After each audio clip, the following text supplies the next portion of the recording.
Oke, kita mulai aja. Selamat sore semuanya. Kembali lagi di pertemuan ICT kali.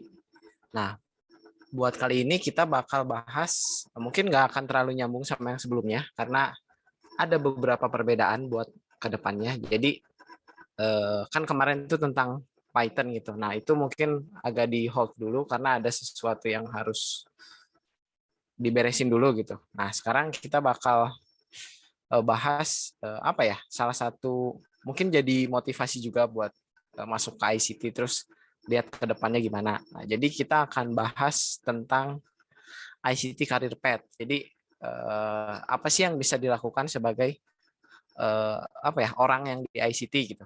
Karena kan mungkin salah satu alasan kalian masuk ICT juga, oh ada yang menarik gitu kayak programming atau ngedesain itu kan nanti ke depannya bisa jadi apa sih. Nah, itu kita akan bahas apa ya, lebih lebih mendetail apa aja sih yang bisa kalian lakukan gitu nanti ke depannya. Nah, mungkin kalau kalian rasain gitu, apa sih yang kamu rasakan ketika saat ini tuh lihat teknologi tuh kayak gimana sih perkembangan pesatnya tuh, apakah kalian ngerasain atau enggak gitu? Karena kan dari zaman apa ya, dari zaman kecil sampai sekarang kan ya banyak banget hal yang udah berkembang gitu di teknologi gitu. Nah, ini mungkin dari kalian juga udah ngerasa gitu kayak, oh zaman sekarang tuh kayak gini gitu tentang teknologi. Kayak ada perbedaan, ada perkembangannya gitu, kalian bisa ngerasain. Nah, ingat nggak sih kamu dulu sekitar 10 tahun yang lalu deh, teknologi tuh kayak gimana gitu? Berarti kalau 10 tahun yang lalu tuh 2012. Kira-kira ada yang ini nggak mau apa ya, ngasih contoh gitu, apa sih teknologi dulu zaman 2012 tuh yang rame apa sih? Nanti kalian kelas berapa ya? SD berarti ya? Iya, kayaknya SD. Aku pun lupa. Atau bahkan masih ini. Ya mungkin 2012 tuh kalau aku sendiri ngerasain zaman awal-awalnya baru ada apa ya, handphone tuh mulai baru mainstream gitu.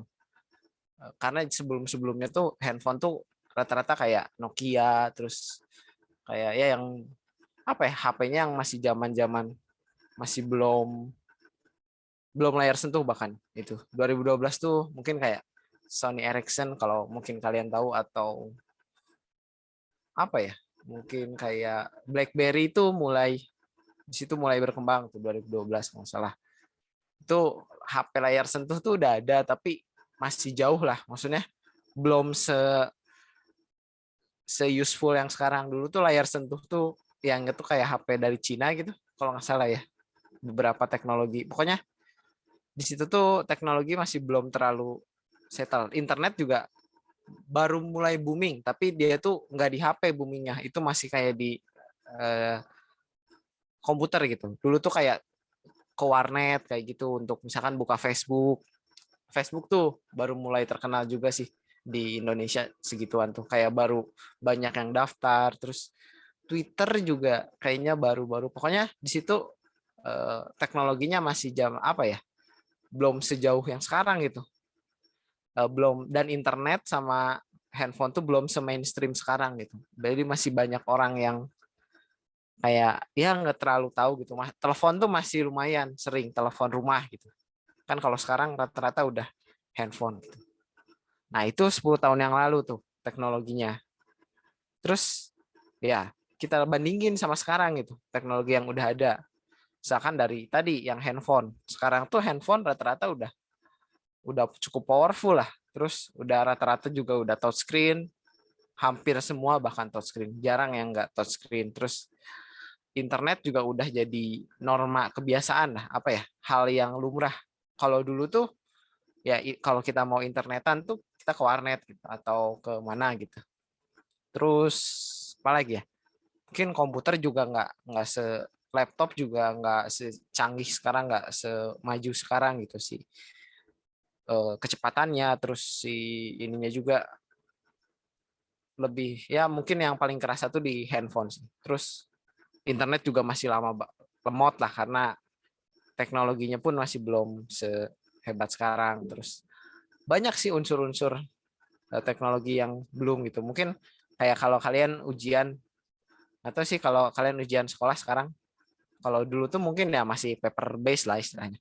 Tapi kalau sekarang tuh ya pas zaman aku dulu SMA juga udah mulai pakai komputer gitu, udah ini bimbel juga mungkin ini yang menarik kayak bimbel sekarang kan kayak banyak yang online gitu kan. Mungkin kalau dulu tuh sama sekali nggak ada sih, kayak ya udah kalau bimbel tuh ya bimbel gitu di offline gitu. Kalau sekarang opsinya lebih banyak gitu. Banyak banget sih yang bisa yang berkembang gitu. Nah, tadi kan kita lihat ke zaman dulu, terus yang sekarang. Nah, gimana nih kalau 10 tahun yang mendatang gitu? Karena kan ya kita bisa rasain gitu. Dari yang 10 tahun lalu ke sekarang, apa aja yang berkembang gitu, apa aja yang nambah. Nah, gimana 10 tahun ke depan?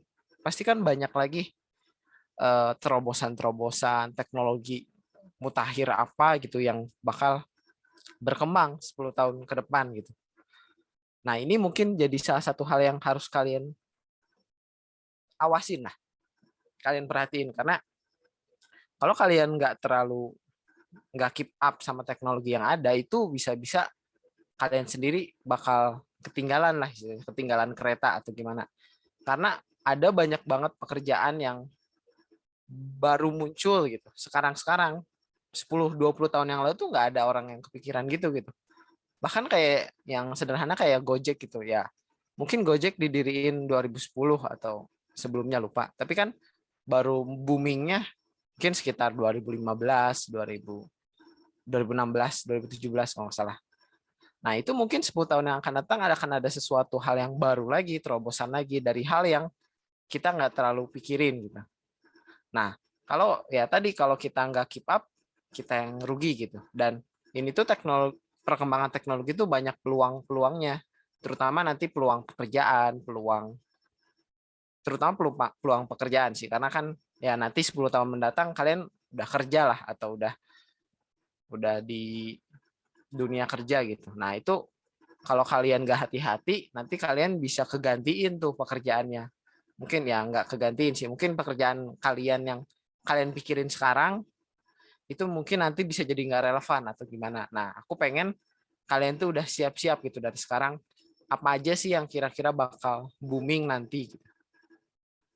Nah, begitu. Nah, sekarang kita lihat tren-tren teknologi yang ada di sekarang. Karena kan kalian tuh anak ICT gitu. Ya, kalian harus tahu apa aja sih teknologi tuh yang berkembang sekarang, ada apa aja, terus potensi-potensinya di mana gitu. Nah, di sini ada mungkin, di sini aku cuma tulisin 8, tapi tentunya ada lebih banyak yang kalian bisa cari ya yang berkembang sekarang. Nah, misalkan artificial intelligence, AI gitu. Ada yang pernah dengar AI sebelumnya? Harusnya pernah dengar sih. At least di TV atau di film kayak gitu. Atau mungkin yang lagi rame cryptocurrency kayak Bitcoin atau kayak gitu. Nah, mungkin aku jelasin sedikit tentang tren teknologi sekarang. Misalkan artificial intelligence tuh dia kayak semacam sistem yang pintar gitu. Karena komputer tuh sebenarnya bodoh. Apa ya? Mereka tuh sepintar apa komputer tuh itu karena orang yang pintar. Karena kitanya yang mikir, komputernya yang ngelakuin pekerjaan. Nah, AI tuh dia tuh tujuannya tuh ngelatih komputer biar pintar juga, biar sepintar kita gitu. Kan kalau di film-film banyak tuh kayak AI itu dia udah kayak orang gitu si kemampuan berpikirnya. Nah, tapi mungkin sekarang belum sejauh itu ya. Nah, tapi kalian mungkin nggak sadar AI itu sebenarnya udah banyak di kehidupan kita. Contoh tuh paling sederhana tuh kalau kalian nonton di YouTube. Kalian nonton di YouTube tuh.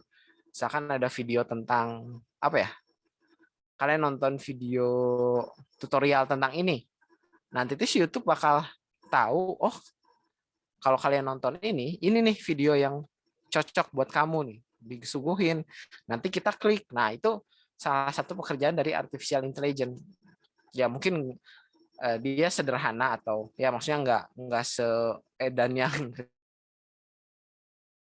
di TV-TV gitu, tapi dia tuh bisa ngebaca gitu apa yang kita tuh sukanya video tentang apa. Nah, dia tuh bisa nyari video-video yang berkaitan lainnya. Itu salah satu.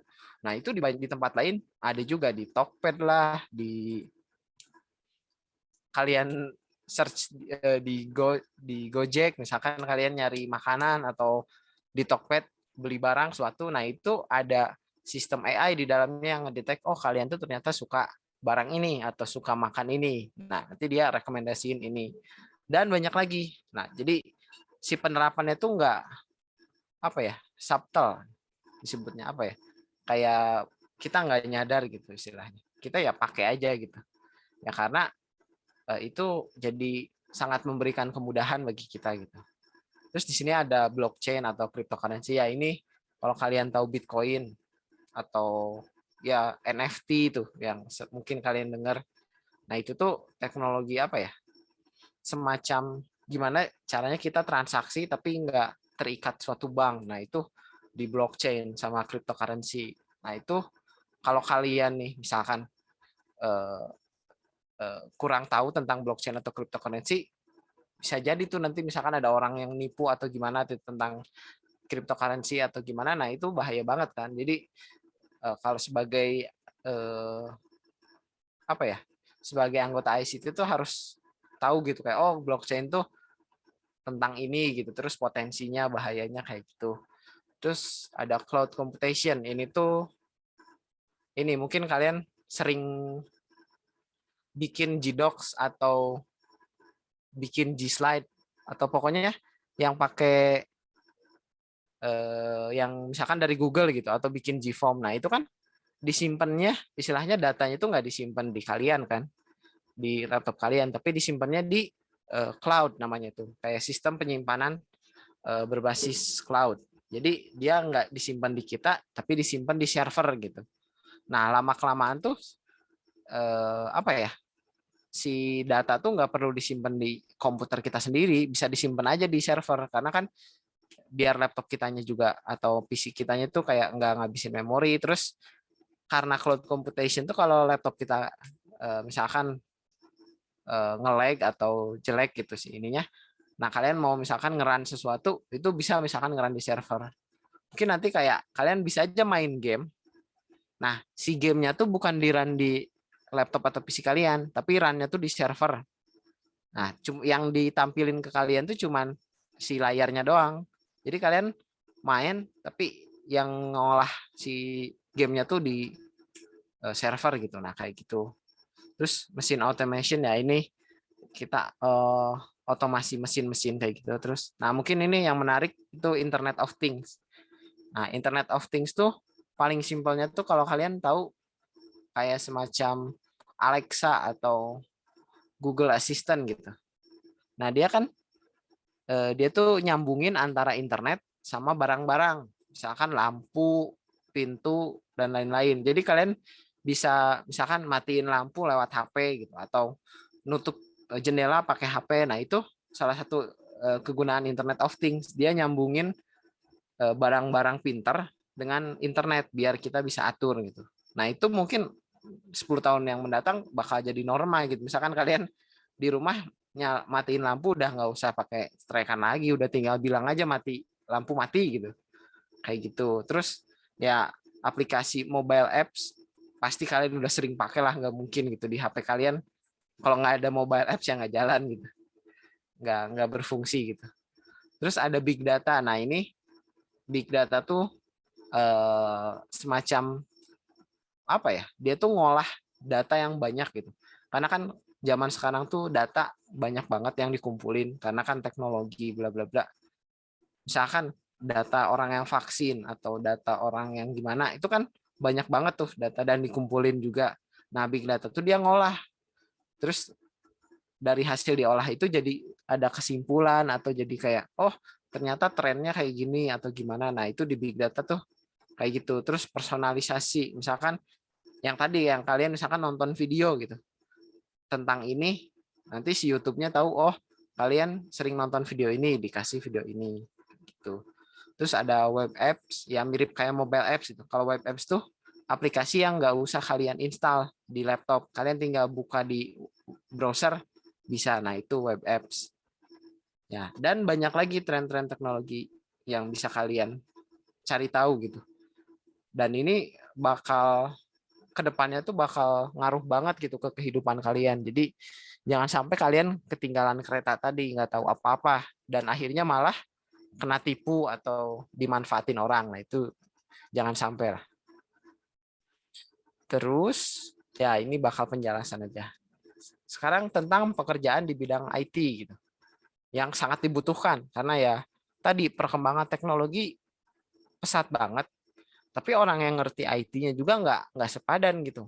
Nggak banyak orang yang tahu gitu tentang suatu pekerjaan ini gitu. Mungkin yang bakal kerasa tuh nanti misalkan orang tua kalian nanya nih. Nah ini mungkin pengalaman ini juga ya dari teman-teman aku gitu. Orang tua misalkan nyuruh kuliah di sini gitu. Kalian kerja misalkan jadi apa ya? Jadi PNS atau jadi kerja jadi apa. Nah, itu mungkin kerja-kerja yang pekerjaan yang konvensional maksudnya ya orang udah banyak tahu, tapi kan lowongan pekerjaan yang nambah tuh di bidang IT rata-rata jarang orang tahu gitu, dan itu bisa jadi potensi yang gede banget karena kosong gitu, nggak ada yang orang mau ke situ, ya kalian lebih gampang juga, dan rata-rata si gajinya pun apa ya lumayan gede juga gitu, apalagi kalau kalian nanti naik jadi senior atau gimana tuh bakal kerasa banget lah gitu. Nah pertama tuh ini aku jelasin satu-satu aja ya, kalian dengerin aja lah karena ini direkam juga. Pertama tuh data analis. Nah dia ngapain? Nah dia tuh ngolah berbagai data yang didapat menjadi informasi yang berguna dalam pembuatan keputusan. Nah mungkin ini nggak banyak juga orang yang dengar, atau ada yang dengar tapi masih bingung dia ngapain ya. Sesuai judulnya dia nganalisis data gitu. Nah kenapa sih ini dibutuhin? Nah karena sekarang tuh banyak banget aplikasi, istilahnya banyak banget perusahaan yang butuh data, butuh diolah gitu.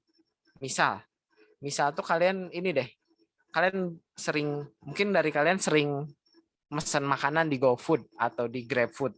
Ya, aku sendiri pun sering. Itu kan kalian suka ada diskon-diskon tuh. Oh, ini diskon berapa persen gitu. Nah, misalkan kalian pakai satu diskon ini gitu. Nah, terus kalian makan di toko ini, beli makanan di sini. Terus ternyata besoknya kalian pesan lagi karena wah enak dan murah gitu. Itu kan jadi data tuh. Misalkan itu dari satu orang aja udah beberapa data kan.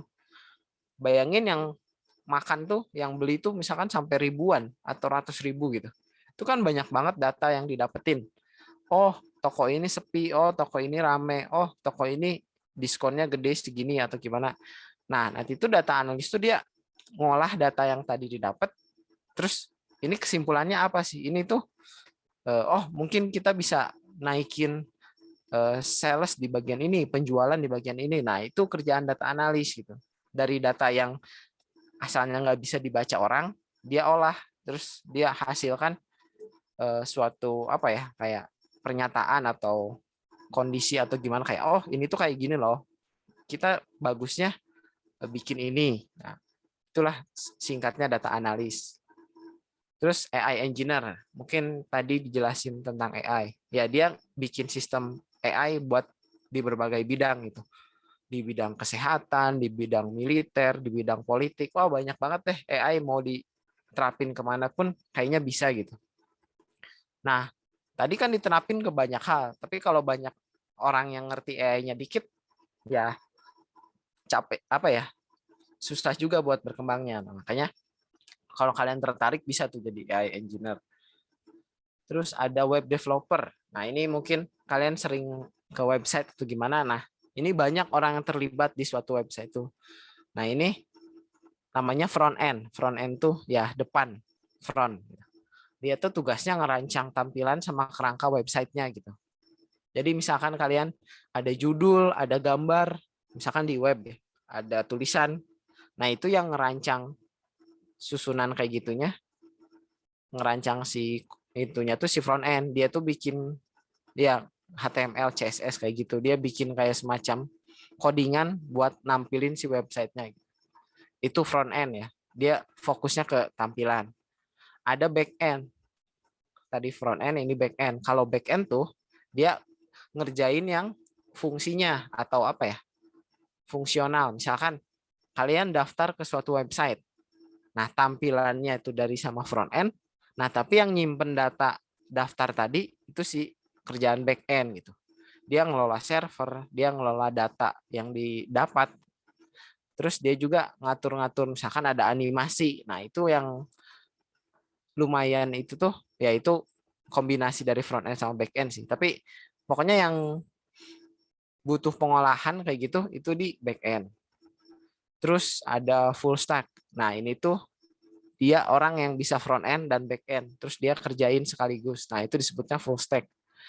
Tentu aja front end susah, back end susah, digabung makin susah gitu. Nah, tapi itu bisa gajinya bisa mantep banget lah buat full stack karena dia benar-benar ahli di bidang web developer. Terus ada mobile developer ya. Kalau tadi buat website, ini buat aplikasi di HP gitu. Itu ya membuat mengembangkan aplikasi mobile di Android atau iOS. Nah, itu Android atau iOS tuh bisa beda banget gitu sih aplikasinya kayak gitu. Kan banyak tuh di App Store atau di Google Play juga kan banyak banget sih aplikasi yang ada itu. Nah, tapi kan buat aplikasi-aplikasi yang berguna atau yang kepake itu butuh skill juga gitu dan itu dibutuhin banget gitu. Karena rata-rata sekarang semua jadi ada aplikasinya lah, apapun itu. Terus IoT engineer. Nah, tadi tentang IoT yang kita nyambungin suatu alat ke suatu internet gitu buat matiin lampu atau apa. Nah, itu bakal dibutuhin banget menurut aku, bakal berkembang banget. Dia deskripsi pekerjaannya membuat dan mengembangkan perangkat dan software yang dapat berkomunikasi menggunakan jaringan internet. Nah, terus tadi kan tentang ini kan data programming kayak gitu. Nah, sekarang ada desainer grafis ya. Tentu aja dia bikin ilustrasi, dia bikin poster, dia bikin ya motion grafis juga bisa. Nah, itu keperluannya buat ini media dicetak ataupun elektronik.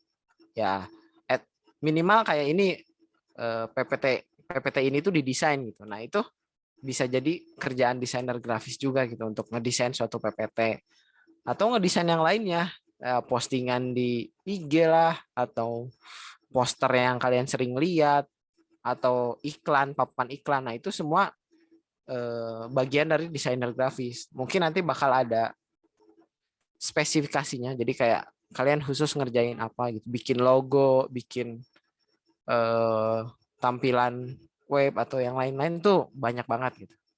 Nah, ini salah satu yang dibutuhin banget karena kalau ada aplikasi atau kalau ada apa pasti butuh desainer grafis karena kan kita harus ngerancang visualnya, estetiknya kayak gimana. Nah, itu butuh desainer grafis. Terus ada user experience designer. Nah, mungkin ini hal yang jarang kalian dengar karena ini ya aku pun dulu nggak tahu ini apa gitu. Maksudnya apa? Nah, user experience designer tuh dia ngerancang pengalaman kalian saat pakai suatu web atau aplikasi. Misal kalian pakai YouTube. Kan kalau pakai YouTube kan pilihannya dua. Kalian searching sesuatu atau kalian nonton video yang ada di feed kalian gitu. Nah, itu si pengalaman kita, si journey kita dari ngeklik aplikasinya, terus nge-search sesuatu, diklik sampai nonton, itu kan ada pengalaman yang kita rasain. Nah, itu yang bikin tuh user experience designer. Jadi dia tuh bikin biar user tuh ngerasa nyaman, ngerasa ngerti gitu tentang aplikasinya. Jangan sampai kita buka aplikasi tapi kita nggak tahu mau ngapain. Karena kita nggak paham sama aplikasinya ini ngapain sih. Nah, itu yang ngurusin user experience designer. Ada user interface designer. Ini tuh yang ngatur tampilannya.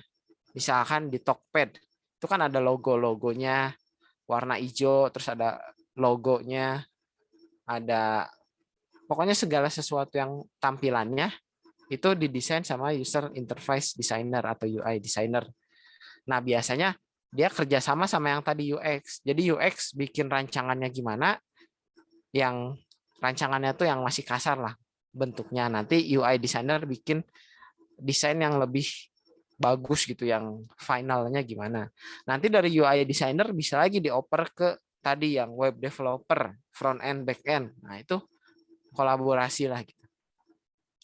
Terus ada mesin grafik dan video editor. Nah, ya udah kalian ini bisa ngerancang produksi video, ya pokoknya kalian nge-shoot video, ngedit video kayak gitu. Nah, ini bagian dari ini. Tentunya dibutuhin banget, apalagi kalau misalkan ada promosi atau iklan, kan itu butuh ini banget, butuh editor video atau gimana. Ya, itu bakal dibutuhin juga. Dan banyak lagi pekerjaan-pekerjaan lainnya. Karena ya nggak ditulis semua ntar nggak cukup. Nah, tapi dari semua itu tuh sebenarnya beberapa ada kesamaan gitu. Nah, salah satunya tuh ada skill-skill yang dibutuhin. Misalkan kalian ada butuh pengetahuan dasar ICT, ya jelas. Cara kalian ngejalanin komputer, cara kalian di internet gimana, itu butuh banget pengetahuan dasarnya. Terus desain dan computational thinking. Nah, ini mungkin ada penjelasannya nanti. Ini tuh kayak gimana caranya kalian nyelesain masalah. Terus tentunya kalian butuh programming, apalagi yang web kayak gitu, data analis tuh bakal programming banget. Terus yang desain ya butuh skill desain, jelas banget gitu. Karena kalian harus tahu basicnya sebelum kalian bisa bikin sesuatu gitu. Terus ada Python SQL. Nah, Python tuh bahasa pemrograman yang terkenal gitu, dipakai banyak hal. Terus kalau SQL tuh dia database, ngolah data, tadi yang data analis. Terus ada HTML, CSS, JavaScript. Nah, ini berhubungannya sama front end, sama bagian website. Di website itu pasti ada HTML sama CSS. Terus ada juga JavaScript-nya. Dan banyak skill-skill lainnya. Nah, skill-skill ini tuh aku harapin kalian bisa dapetin di ICT 4 Bandung. Cuman menurut aku ya sejauh ini kalian belum terlalu dapat skill-skill ini karena ya emang keterbatasan juga gitu. Nah, jadi ini ke depannya ICT itu bakal ada rancangan program baru, apa ya? Rencana barunya lah. Mungkin kan kalau sekarang nih ya ini kita ngobrol aja gitu kan selama ini ya misalkan ada ekskul terus nanti aku ngasih tahu kita belajar ini ya gitu. Tapi kan kalian juga nggak tahu gitu nanti minggu depan belajar apa kayak gitu. Nah, aku pengen ke depannya ya mungkin mulai dari kalian tapi yang bakal kerasa banget tuh pas nanti kalian naik kelas. Ya mungkin yang kelas 11 sekarang naik jadi kelas 12. Ya udah lepas dari ICT. Tapi terutama yang kelas 10 sekarang nih, karena kan nanti kalian kelas 11 ngurus ICT juga. Nah, ini ke depannya tuh ICT tuh bakal nerapin semacam apa ya? Ininya arahannya gitu. Kalian tuh bakal belajar apa aja gitu. Skill-skill apa yang kalian mau bakal dapetin di ICT itu nanti bakal lebih jelas dan ada timeline-nya lah. Karena kan biar kalian tahu oh sejauh ini waktunya selama ini kayak gitu. Karena kan kesibukan kalian bukan cuma di sini, lebih banyak di tempat lain. Nah, nanti tuh ya ini rencananya. Itu kemampuan salah. Pertama tuh kalian harus ini ada materi yang wajib yaitu basic ICT yang tadi aku jelasin.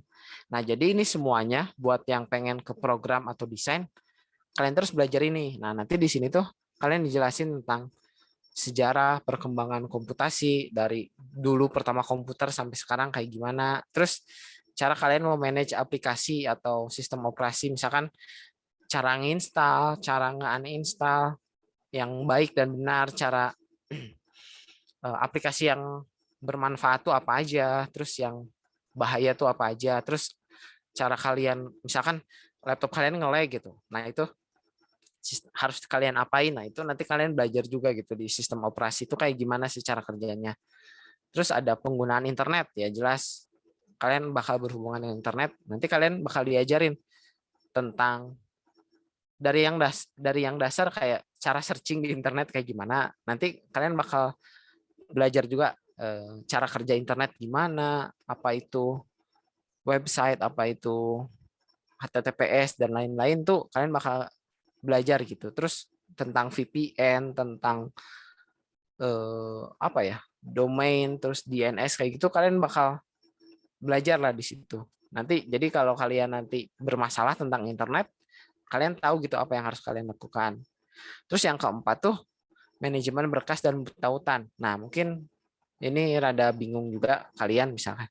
Nah, jadi manajemen berkas tuh cara kalian nge-manage folder-folder kalian di laptop sendiri atau di HP gitu. Itu gimana sih biar efektif, biar kalian nggak capek gitu nyari-nyari sesuatu. Nah, terus tautan tuh kata lain dari link ya, mungkin bahasa Inggrisnya. Nah, mungkin kalian bakal sering bikin Gdocs, bikin Gform kayak gitu kan itu ada link-linknya. Terus, nah itu kalian bakal diajarin juga cara ngelolanya kayak gimana. Nah, itu di yang keempat. Nah, terakhir ada ICT Career Path kayak yang sekarang ini. Mungkin nanti bakal dijelasin lebih lanjut kayak pekerjaannya apa aja, kebutuhannya, skillnya apa aja, gajinya segimana pun nanti kita bakal bahas juga gitu di situ. Nah, setelah kalian beresin yang ini, kalian nanti bisa milih nih, ada dasar programming, ada dasar desain grafis, sama satu lagi, dasar multimedia. Nah, mungkin di sini yang agak baru. Dan nanti kalian bakal belajar kayak video editing, audio editing, cara storyboard, scripting, terus produksinya kayak gimana. Nah, mungkin ini yang dasar programming kalian bisa lihat. Mungkin yang kemarin belajar Python ada beberapa yang kalian tahu kayak percabangan. Mungkin nanti ada fungsi array kayak gitu. Terus kalau dasar desain tuh kayak elemennya apa aja, cara bikin suatu gambar, terus tipografi, tata letaknya, prosesnya. Nah, intinya seperti itu. Nah, ini tuh semua bakal di semester 1. Kalau nanti yang tahun ajaran baru ya.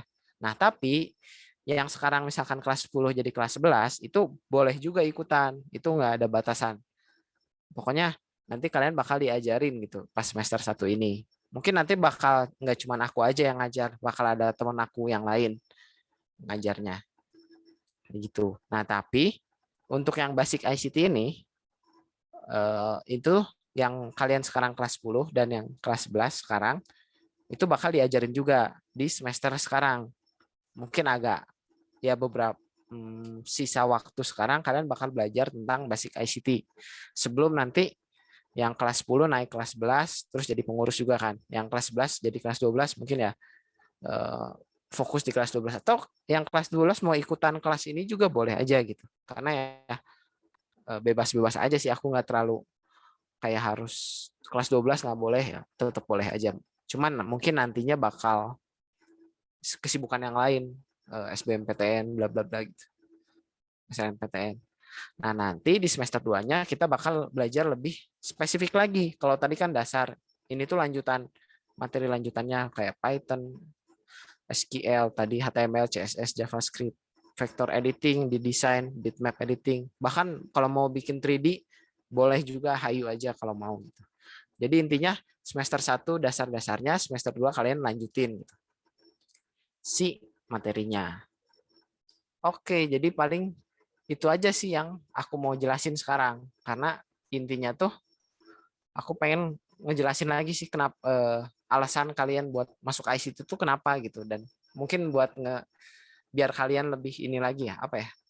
Lebih tertarik lagi tentang ICT gitu. Jadi untuk kedepannya kalian bisa apa ya? Bisa ngelanjutin ya buat pekerjaan kalian. Nah, mungkin aku sedikit sharing juga tentang alumni-alumni ICT nih. Jadi, oh ya mungkin sampai sejauh itu ada yang mau nanya dulu nggak? Atau gimana? Takut. Ya ini mah bebas aja sih, santai aja. Mungkin aku stop dulu.